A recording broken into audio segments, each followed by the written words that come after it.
Hi viewers, welcome to my channel Satya's Home Food. இன்னைக்கு நம்ம என்ன ரெசிபி பார்க்க போறோம்னா சிப்பி காளான் 65. வாங்க பார்க்கலாம் இதுக்கு தேவையான பொருட்கள்.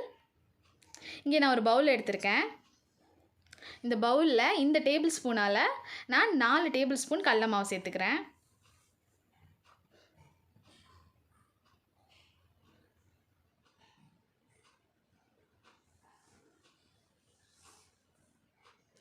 இப்போ 1 டேபிள் ஸ்பூன் அரிசி மாவு, 1/2 டேபிள் ஸ்பூன் இஞ்சி பூண்டு விழுது, 1 டீஸ்பூன் மிளகாய் தூள், 1/4 டீஸ்பூன் மஞ்சள்தூள், 1/2 டேபிள் ஸ்பூன் மல்லித்தூள், 1 table spoon garam masala, 1/4 table spoon ஜீரகத்தூள், 1/2 டீஸ்பூன் உப்பு. இப்போ 1 டேபிள் ஸ்பூன் லெமன் ஜூஸ் எடுத்து வச்சுருக்கேன், அது சேர்த்துக்கிறேன். இதை வந்து நல்லா மிக்ஸ் பண்ணிவிடுங்க.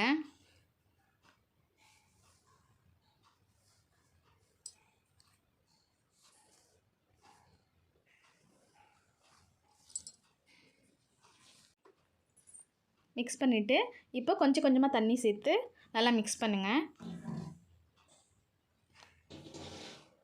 ரொம்ப லிக்விடாகவும் இல்லாமல் ரொம்ப ட்ரையாகவும் இல்லாமல் கரெக்டாக எப்பயுமே நம்ம வந்து 65க்கு எப்படி மசாலா ரெடி பண்ணுவோமோ அது மாதிரி ரெடி பண்ணிக்கலாம். இன்னும் கொஞ்சம் தண்ணி சேர்த்துக்கிறேன்.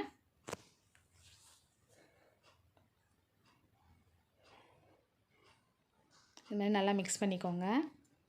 இங்கே நான் 1 கப் சிப்பி காளான் எடுத்திருக்கேன். இங்கே இப்போ மாவு ரெடியாக இருக்குது. இப்போ இதில் நம்ம வந்து ஒவ்வொரு பீசஸாக போட்டு எடுத்தாலும் சரி, ஏன்னா அது உடையாமல் பார்க்கணும், ரொம்ப சாஃப்டாக இருக்கும். இல்லை ஓகே நம்ம எல்லாத்தையும் சேர்த்து பண்ணாலும் நீங்கள் பண்ணிக்கலாம்.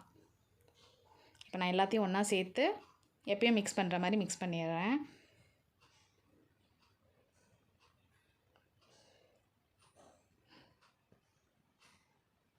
நம்ம மிக்ஸ் பண்ணி வச்ச மசாலா வந்து எல்லா சிப்பி காளான்லேயுமே ஈவனாக நல்லா கோட் ஆகிற மாதிரி மிக்ஸ் பண்ணிக்கோங்க.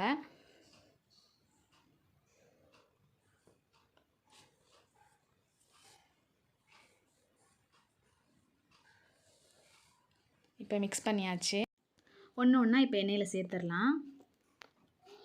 இப்போ நான் எல்லாத்தையும் எண்ணெயில் சேர்த்துட்டேன். ஒரு 3 நிமிஷம் நல்லா வேகட்டும்.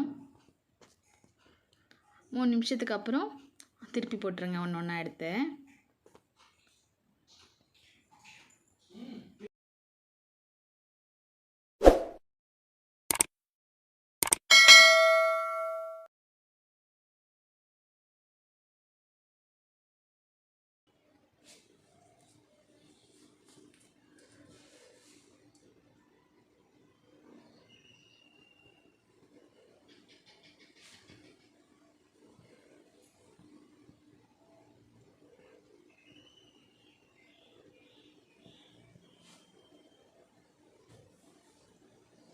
திருப்பி போட்டு ஒரு 2 நிமிஷம் வேகட்டும்.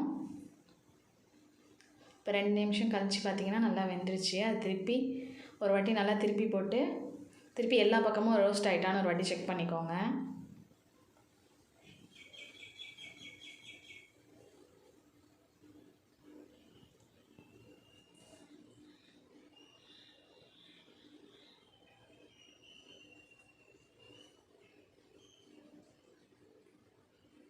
எண்ணெயில் நல்லா திருப்பி திருப்பி போட்டு விடுங்க, அப்போ தான் நல்லா ஈவனாக குக் ஆகும். இப்போ இது வந்து ரெடி ஆகிடுச்சு, நல்லா ரோஸ்ட் ஆகிட்டு இப்போ நம்ம எண்ணெயிலேருந்து எடுத்துடலாம்.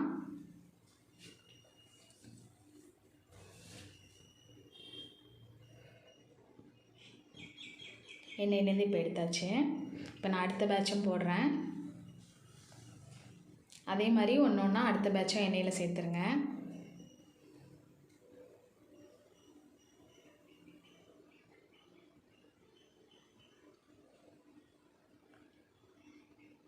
சேர்த்து அடுத்த பேட்சும் நான் அதே மாதிரி பொரித்து எடுத்துக்கிட்டேன்.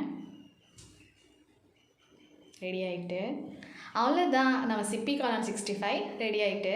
கண்டிப்பாக ட்ரை பண்ணி பாருங்கள், உங்களுக்கும் பிடிக்கும். தேங்க்யூ ஃபார் வாட்சிங்.